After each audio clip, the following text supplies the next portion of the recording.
Serrano Mansilla. ¿Cómo te va, Alfredo? Buen día. Hola, buen día, Gustavo. ¿Qué tal? ¿Cómo va todo? Todo muy bien, todo muy bien. Bueno, primera semana, ¿no? Vamos ya a la segunda semana del gobierno de Javier Milei con muchas restricciones y te quería transmitir a vos, ¿no? Que además sos economista y que sos un estudioso, esto que ayer lo hablábamos con Alfredo Zayat, ¿no? Esto que busca generar, que yo creo que es un caso único en la historia mundial, que un presidente busque generarse una propia hiperinflación o una estanflación con el perjuicio que eso trae a toda una sociedad para después decir, bueno, aplicamos estas medidas porque son necesarias, todo es necesario, todo es de emergencia para ver qué ajuste hacemos. ¿Cómo lo analizás, Alfredo?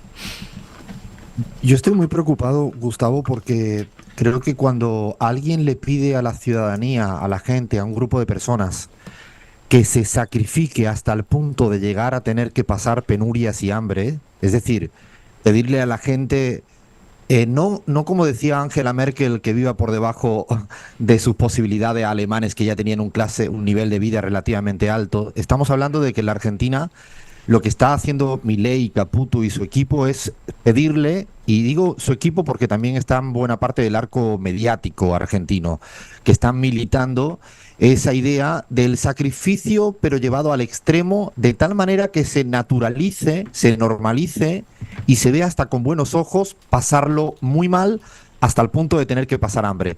Eso, Gustavo, si nos quitamos los eufemismos, eso es lo más cercano a una secta que yo conozco.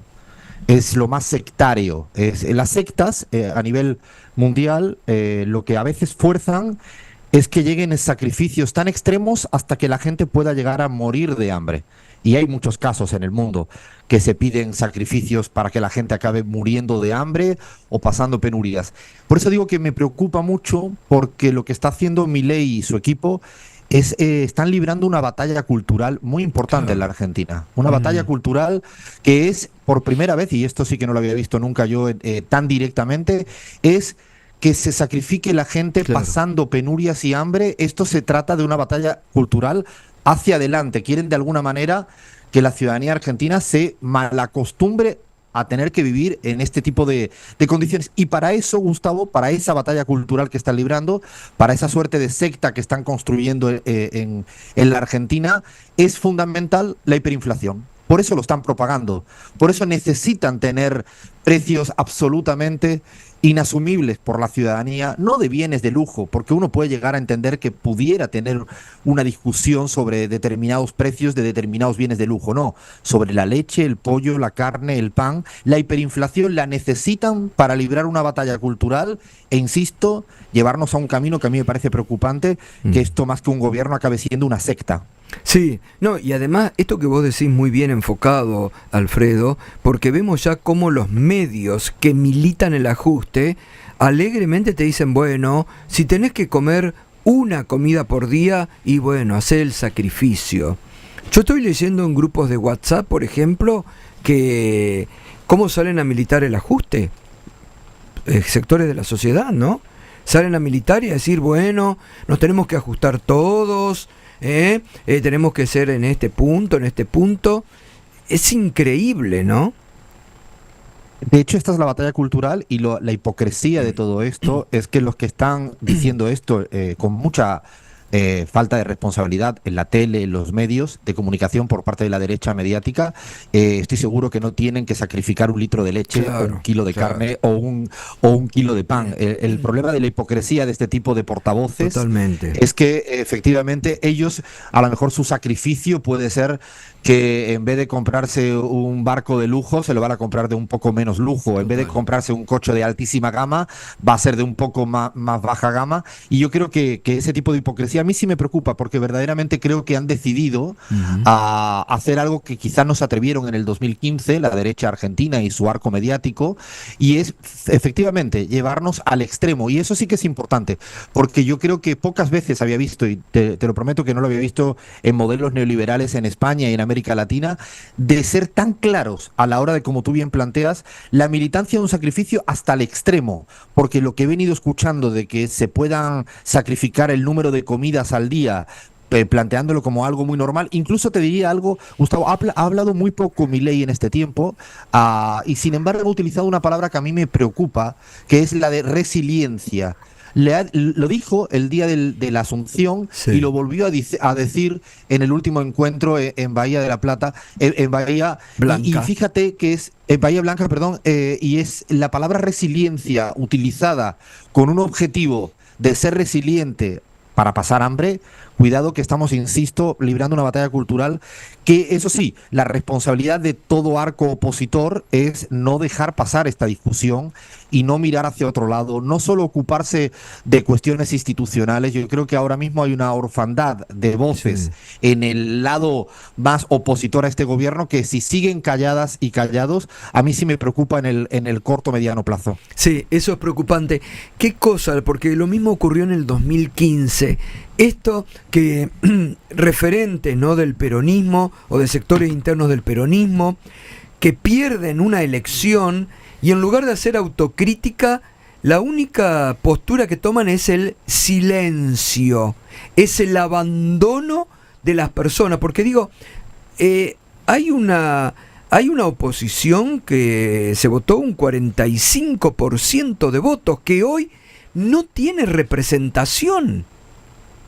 Porque digo... Sí, además hay una primera fuerza que fue el 36-37% en primera vuelta, Gustavo, que es muy sólido, es un piso sólido para hacer política. Yo ayer te escuchaba y me parecía fantástico cuando hablaba el intendente de Caselli, porque justamente era la voz de decir, se pueden hacer otras cosas, Claro. las vamos a hacer, y las explicaba. Yo creo que estamos necesitados, y lo digo en primera persona porque evidentemente no concuerdo en absoluto con lo que está haciendo el gobierno de Milei. Se necesita en este momento una lluvia de iniciativas de sí se puede, de discutir ideológicamente y de no rehuir con un silencio a esta batalla cultural que, cuidado, insisto, cuidado, consideremos que de manera espontánea la ciudadanía va a pelear en contra de esto, porque la ciudadanía está peleando para sobrevivir.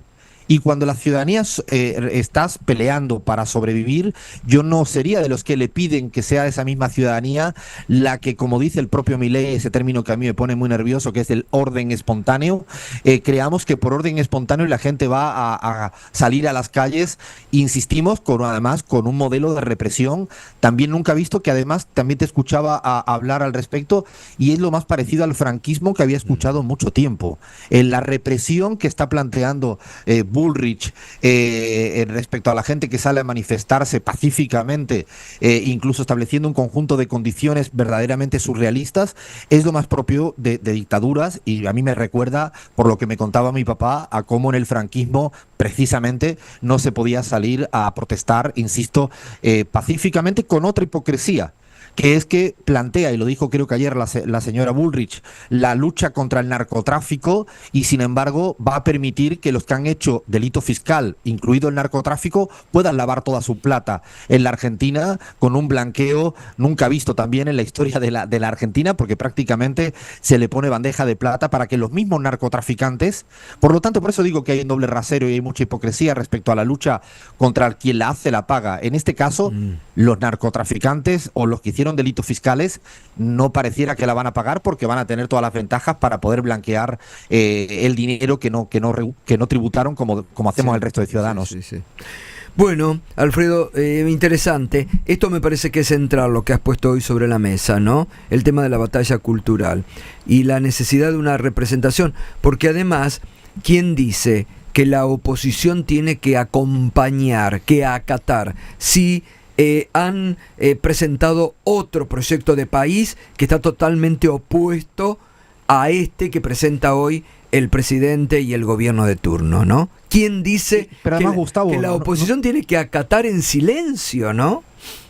No tiene sentido hablar hipócritamente de el respeto a los primeros días. Y en el primer día se establecen leyes que te van a matar o te van a hacer pasar hambre. Claro. Yo no entiendo que la política tenga que tener una suerte de criterios hipócritas y diplomáticos cuando la ciudadanía está muerta de hambre. No lo puedo llegar a entender y por eso no tiene sentido esperar. ¿Cuánto van a esperar? ¿Al día 1 de marzo cuando haya la renovación del Congreso? Pero claro, pero aparte, Alfredo, cuando los que hoy están en el poder no tuvieron esa compasión con el gobierno que pasó, donde desde el primer momento le hicieron una oposición desestabilizadora, desde el primer momento, también acompañada por muchos desde adentro del propio gobierno, ¿no?, que se encargaron de hacer eso, pero digo, hicieron una oposición desestabilizadora, y ahora resulta que hay que tenerles compasión.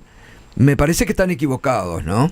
No, es que no estamos verdaderamente empatizando con la gente que la pasa muy mal. Yo creo que las necesidades básicas no tienen paciencia. No podemos tener paciencia cuando la gente la está pasando mal y cuando además se están planteando, como bien decías, un proceso hiperinflacionario construido, pero además de manera muy maliciosa, insisto, para hacer naturalizar algo que no deberíamos de hacer, que es que la gente pase hambre. O sea, esto es inimaginable y por lo tanto yo estoy muy preocupado con que todo sea demasiado tarde. Sí, claro. Y esta batalla cultural, al final la ciudadanía, unos porque militen y el otro porque crean que no es posible. Por eso me pareció muy bueno ayer el horizonte que planteaba el intendente Caselli, con iniciativas muy concretas y puntuales.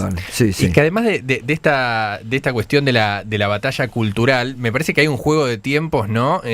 Con este proceso hiperinflacionario o estas embestidas. En un juego de tiempo, digo, porque por un lado está la batalla cultural, que uno puede pensarla más de mediano plazo, y por otro lado también esta especie de doctrina de shock de avanzar muy rápidamente con reformas regresivas, con medidas de shock, con un ajuste de dimensiones casi prácticamente nunca vistas en Argentina. Digo, hay un juego de tiempos donde por ahí la política no se puede dar el lujo de esperar en este contexto social.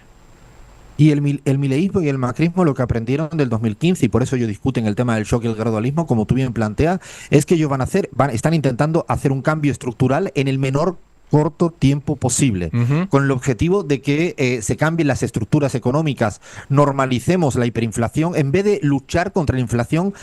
Asumamos que todo está carísimo, todo me refiero, el pan, la carne, el pollo, la leche, y en ese proceso de cambio estructural, y por eso yo creo que van a venir privatizaciones a una gran velocidad, aprovechando, insisto, el silencio, la orfandad, una paciencia hipócrita que la política verdaderamente no puede tener. Totalmente. Gracias, Alfredo, es muy interesante tu análisis y tu planteo desde hoy, ¿eh? Hasta el próximo martes. Alfredo Serrano Mancilla pasó en esta mañana.